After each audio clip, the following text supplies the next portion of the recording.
Good morning, dear students. Last time we have discussed the measurement of seasonal variation. There are the four measurement of seasonal variation: simple averaging method, ratio to moving average method, modified average method, or you say ratio to change. And last one was the linked relative method. Last time we have discussed the two methods: simple averaging method and ratio to moving average method. Next one is ratio to trend. We will discuss example of based on ratio to trend, yeah, you say method of moving average.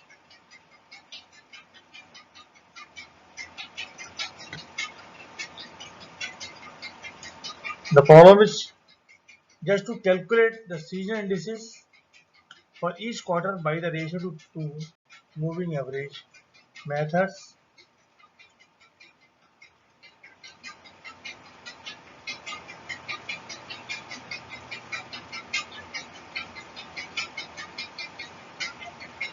That was discussed last time, ratio to moving average.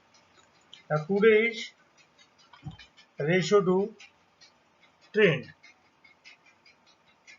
Again listen, calculate season indices for each quarter by ratio to trend or modified average method for the data given in page 5. What about the data? Quarterly values: first quarter, second quarter, third quarter, fourth quarter, and corresponding years: 90, 91, 92, 93, and 94. These are the values.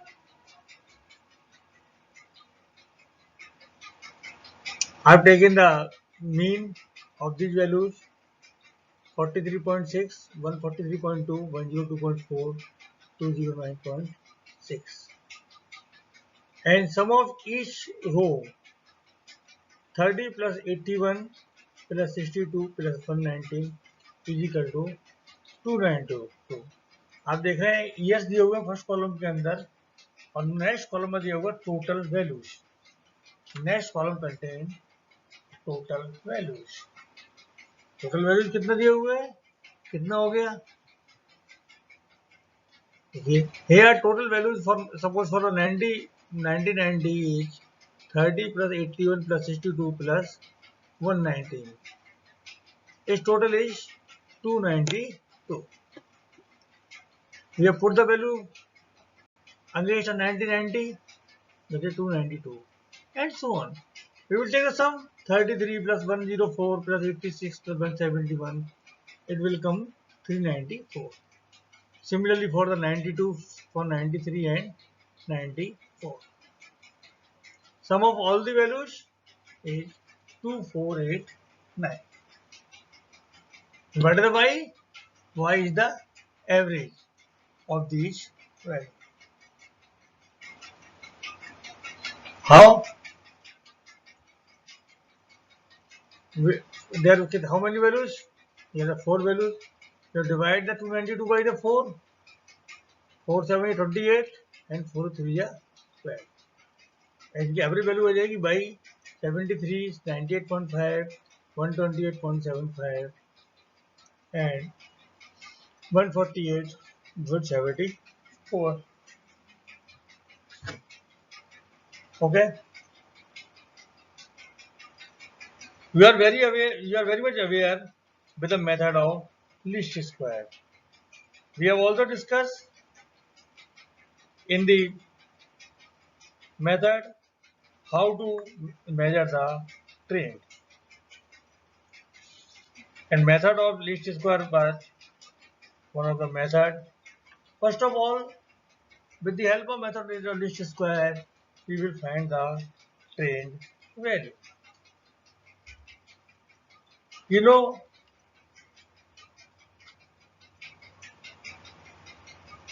Suppose the equation of the trend line is y barabar a plus bx, then what will be the normal equations?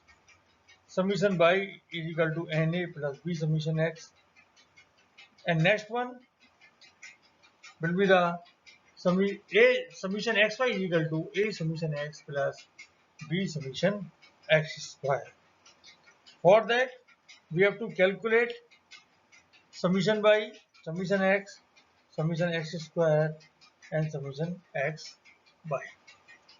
Okay? Any confusion? I think there is no confusion.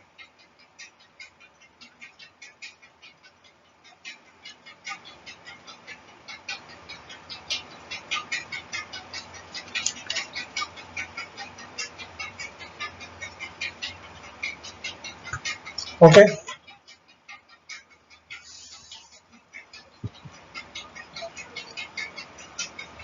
We calculate x here minus 92. It will come like minus 2 minus 1 0 1 2. X square you will calculate xy x into y xy. Summation x is 0. Summation x square is 251.5. I have wrongly write down summation x is 0 and summation x square is 10, and summation xy is equal to 251.5.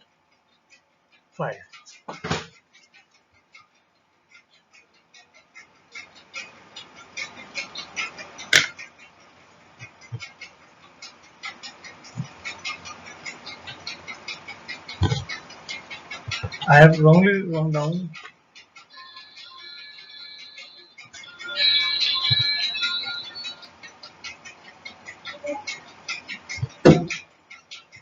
Okay.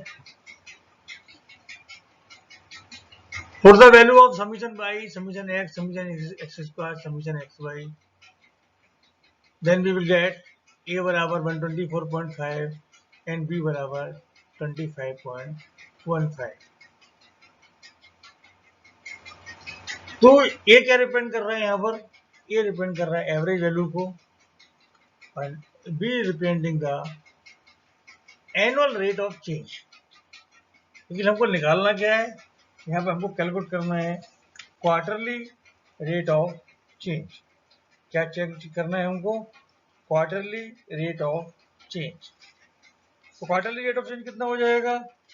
If the data is quarterly, then rate of change is v/4. Suppose data आपका yearly month wise है, तो हो जाएगा आपका v/12. क्या हो जाएगा? v/12.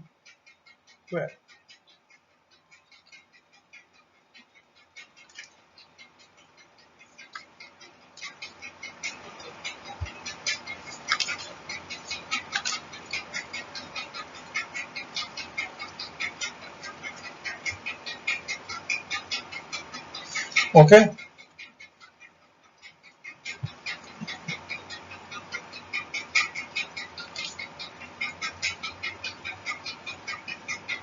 अब आप देख रहे हैं चीज, quarterly rate of change is v/4, that is 6.288. मैंने उसको कह दिया v डैश है. द टेंट वैल्यू ए बराबर कितना है? 124.5. कहाँ लाई करेगा? वो सेकंड और थर्ड क्वार्टर के बीच में लाई करेगा. Falls between second and third quarter. So the trend value T I for each quarter are कितना हो जाएगा? देखिए, बड़ा एक ऐसा ही प्रॉब्लम है ये.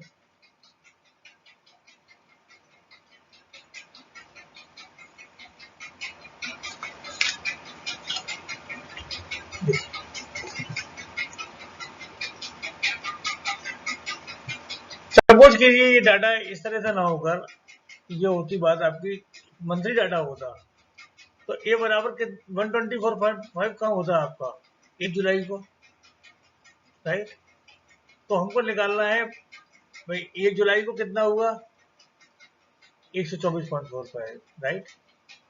और 1 अगस्त को कितना हो जाएगा? A plus B dash, right? 1 सितंबर को कितना हो जाएगा? A plus B dash plus B dash. अब इसका उल्टा चले हम, 1 जुलाई को कितना रहेगा ए, 1 जून को कितना हो जाएगा A minus B dash, A minus B dash, 1 मई को कितना हो जाएगा A minus B dash minus B dash. इस तरीके से हम कैलकुलेट कर सकते हो। पर लेकिन यहाँ क्या है, क्वार्टर्स में ज्यादा only 4 quarter, so A will lie between second and third. आप देख रहे हैं सेंटर के अंदर लिख रहा है ए 124.5 इक्वल टू ए। तो इसका मतलब क्या है कि जो आपकी बी डैश की वैल्यू कितनी चलेगी भैया, वहां निकालते हैं 15 जुलाई को, 15 जुलाई भाई 1 जुलाई को वैल्यू है ए, 1 अगस्त को वैल्यू हो गई ए प्लस बी डैश, तो 15 जुलाई को वैल्यू कितनी होगी A plus B dash by 2, right. अब देखिए इसमें कितनी हो जाएगी भाई, सेकेंड थर्ड में पूरा कितना होता है बी डैश, जब सेंटर वैल्यू हो गई ए तो कितना हो गया ये A plus B dash by 2 means 124.545 plus 6.288 upon 2 is equal to 127.594। In the next quarter A plus B dash by 2, भाई थर्ड से कितना हो जाएगा फोर्थ क्वार्टर, फुल क्वार्टर हो गया आपका, कितना ऐड हो जाएगा B dash, A plus B dash by 2 plus B dash पूरा कर लेंगे, इतना हो जाएगा 133.88। अब यदि हम इधर उल्टा चलेंगे सेकंड क्वार्टर की तरफ चलेंगे तो कितना हो जाएगा A minus B dash by 2 means 124.45 minus 6.288 upon 2, value आ गई आपके पास 121.306।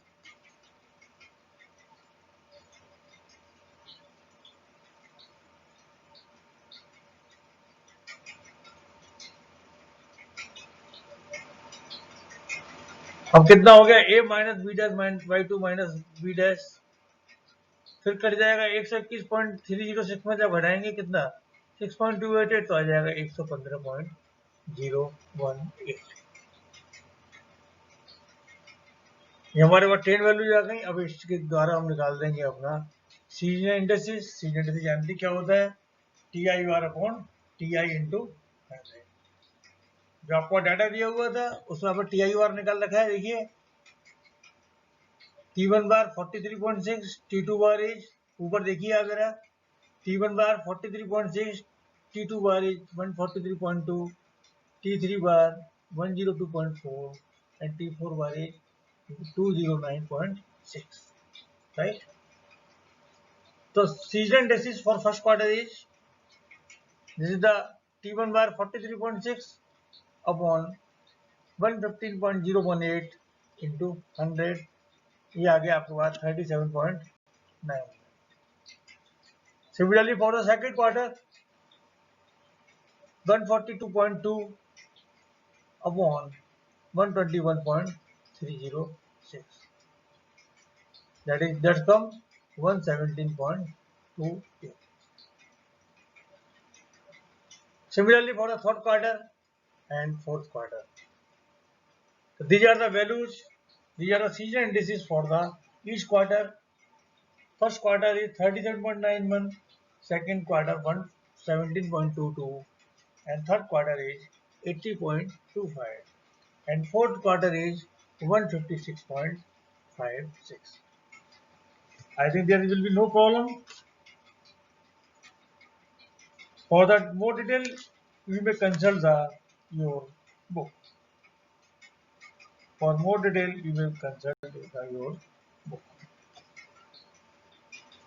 Next one.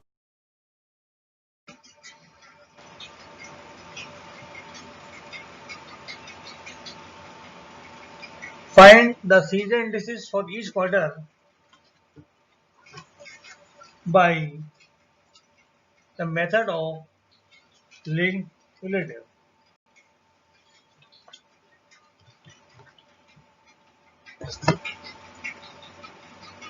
For given data, year दिया हुआ है, क्वार्टर दिए हुए हैं 2016, 17, 18, first, second, third, fourth. These are the values.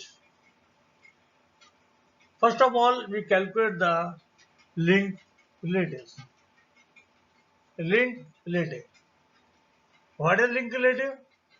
Linked relative for ith quarter या you say ith season. क्या हो जाएगा?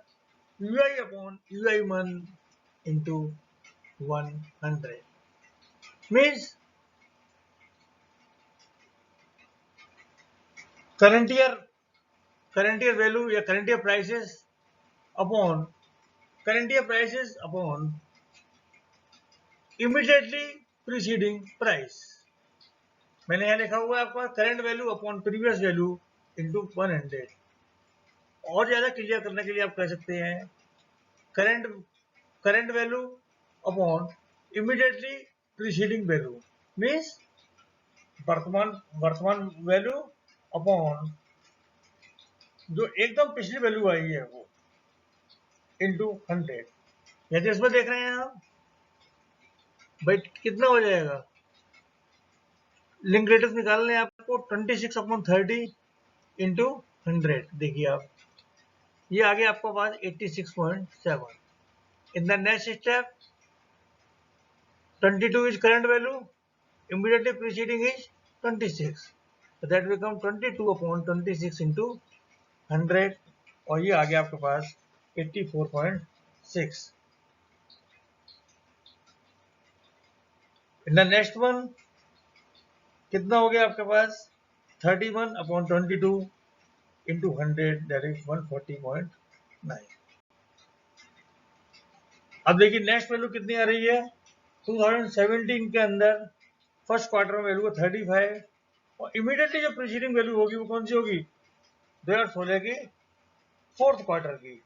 आप थोड़ा ऐसा समझ लें बात को कि सपोज कीजिए ये डाटा मंथ वाइज दिया हुआ है जनवरी टू दिसंबर 2016 का और 17 में दिया हुआ है वही जनवरी से लेके दिसंबर का. यदि हम बात करें हमको निकालना है 17 जनवरी का निकालना है तो करंट वैल्यू तो हो जाएगी करंट वैल्यू क्या हो जाएगी जनवरी 17 के लिए अपॉन इमीडिएटली प्रीसीडिंग वैल्यू हो जाएगी आपकी दिसंबर 16 right into and then for the same 35 upon 31 into 100 that is a 112.9. So next 28 upon 35 into 100 that is 80. We will solve it. You can find the remaining rates. There may be some mistakes in calculation part that it's not matter, but you have to understand how to solve the problem. Okay, might be total value का sum कर लिया आपने first quarter का 199, second quarter one is 260.2, third quarter 259.8 and fourth quarter is 418.8. Average what will be the average you know average क्या होता है sum of all the value divide by number of the value. तो आप देख रहे हैं first quarter के अंदर कितनी वैल्यू है दो वैल्यू है 112.9 plus 86.1 divide by 2 that is value 199 it divide by 2 that is 99.5. In the second quarter there are the three values so we will divide by the 3 it comes 86.3 and further. This means L1 is 99.5, L2 86.73, L3 is 86.6 and L4 is 130.96. ये तो निकाल लिया आप calculate कर लिया आपने link relatives. These are the link relatives.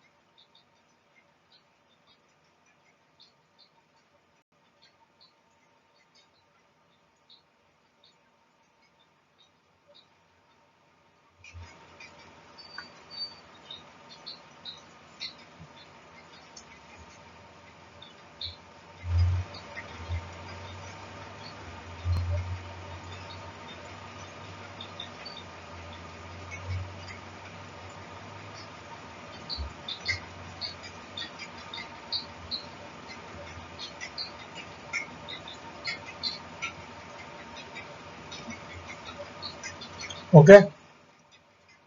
And how will we calculate the chain relative for the first quarter?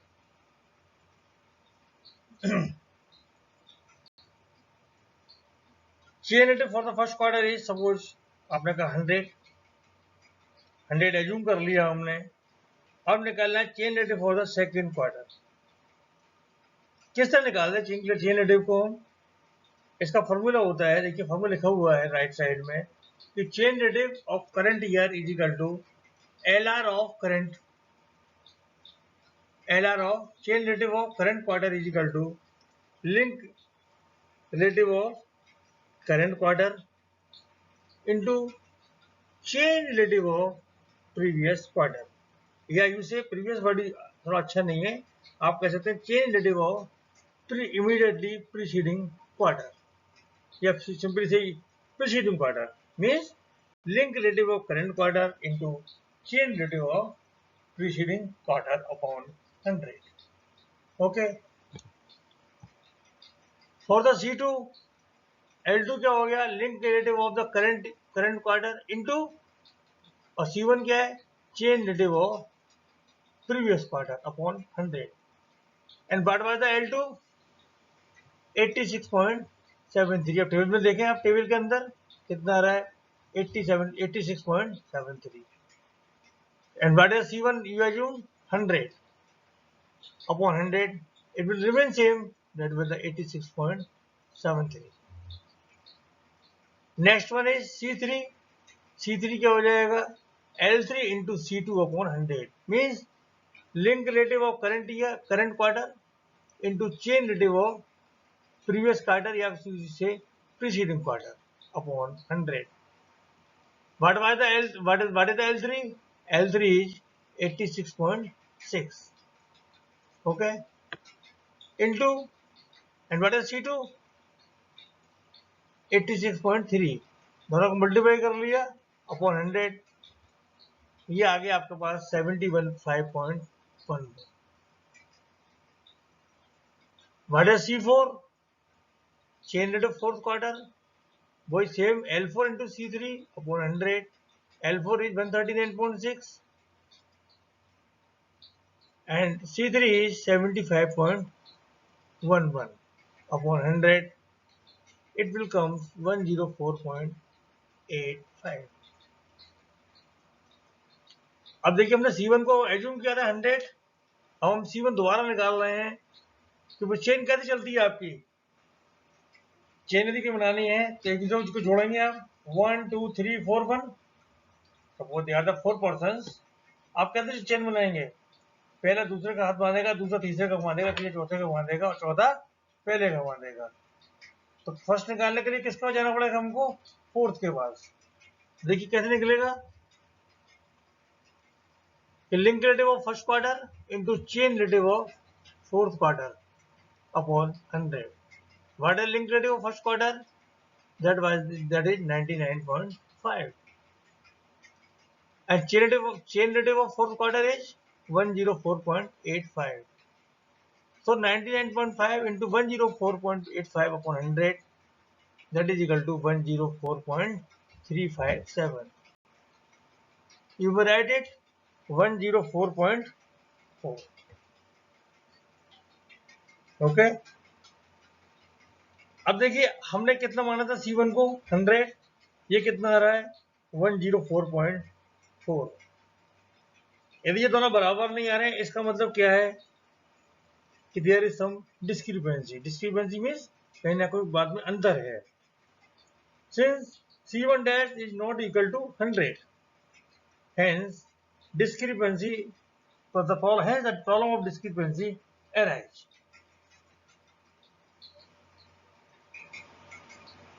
तो क्या हो जाएगा? डिस्क्रिपेंसी क्या जाएगी?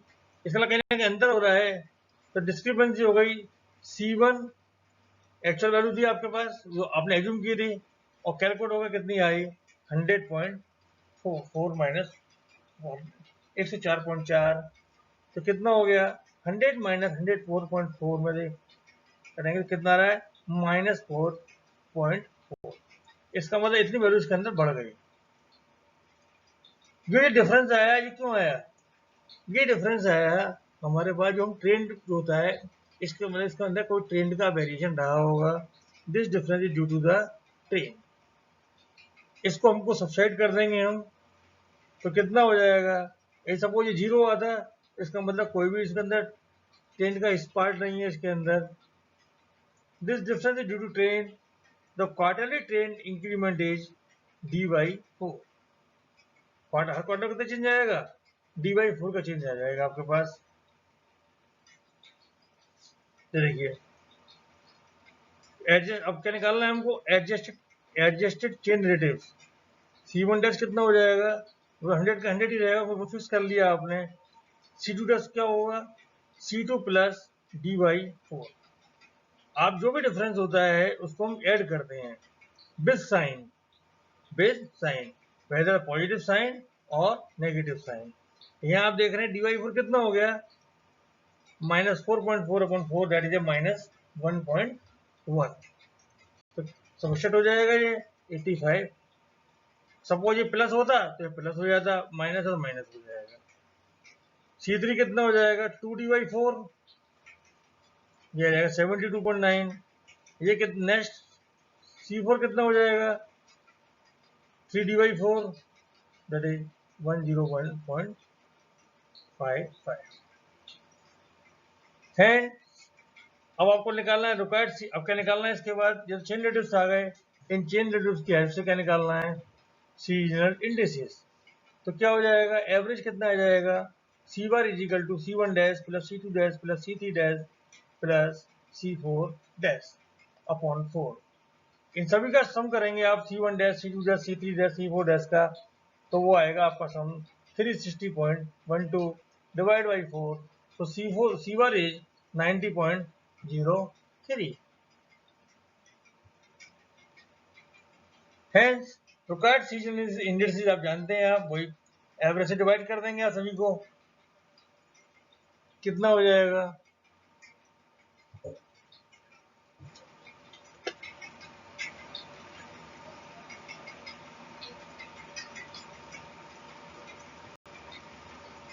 Hundred upon 90.03 into 100, that is 111.07। For second quarter 85.66 upon 90.03 into 100, 91.4। Next one 72.91 upon 90.03 into 100, 80.98, and for the fourth quarter 101.55 upon 90.03 into 100, that is 112.79. This question is over. ये मैंने question quarter wise के लिए किया है। आप यदि मंथ वाइज के लिए देखना चाहें तो आप बुक की हेल्प से अपना देख सकते हैं। There are so many examples in the books. इस बुक्स को आप फॉलो कर रहे हैं, देख लीजिए आप।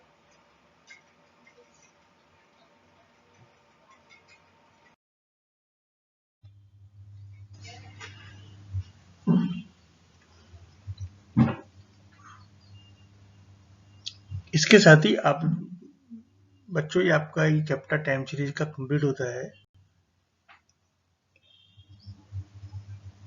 मतलब for the more detail you may study through Applied Statistics by S.C. Gupta and V.K. Kapoor, published by Aishan Delhi. Applied Statistics by I.A. Ansari, O.P. Gupta, S.H. Chaudhary, published by Kedarnath and Sons, Meerut. There are so many books. Another one, Applied Statistics by Dr. Alka Chaudhary and Dr. Arun Gupta, Krishna Publication. There are so many books. I've also consulted all these books, and thanks to all of the authors and publishers. बच्चों, मैं आपसे एक बात और कहना चाहता हूँ कि आपका जो पेपर आएगा ये आएगा ऑब्जेक्टिव। तो जितनी ये बुक्स हैं आपके पास, मेनली हम लोग प्रेफर जो कर रहे हैं अंसारी गुप्ता चौधरी की बुक को प्रेफर कर रहे हैं, जो फॉलो कर रहे हैं, और किसी बुक को देख लें आप, या कृष्णा पब्लिकेशन बुक देख लें, इन बुक्स के बैक में चैप्टर के बाद आपके पास ऑब्जेक्टिव क्वेश्चंस दिए हुए हैं। उन ऑब्जेक्टिव क्वेश्चंस को आप आवश्यक रूप से तैयार कर लें। ऐसा नहीं है वही ऑब्जेक्टिव क्वेश्चंस आपकी परीक्षा में आएंगे, वो उन ऑब्जेक्टिव क्वेश्चन से आपको एक आइडिया ग्रास हो जाएगा कि किस टाइप के क्वेश्चंस आते हैं। तो इसके लिए आपको बुक्स को स्टेप बाय स्टेप रीड करना होगा। इसके लिए बेस्ट ऑप्शन ये है कि आप नोट्स भी बनाएं, साथ हैंड टू हैंड पढ़ते समय पेंसिल से अंडरलाइन करते चलिए जाएं बुक्स पर। जो भी आपको इम्पोर्टेंट चीज लगती है कि सर इसमें हमारा ऑब्जेक्टिव क्वेश्चन बन सकता है, आप उस प्रिपरेशन को कंटिन्यू करें अपना। तो this chapter is complete now. If any problem, you may discuss on the WhatsApp group, Telegram group और थ्रू ईमेल। आप अपना क्वेश्चंस भेज सकते हैं अपना, उसको आपको सारा रिप्लाई मिल जाएगा। Thank you so much. We will meet again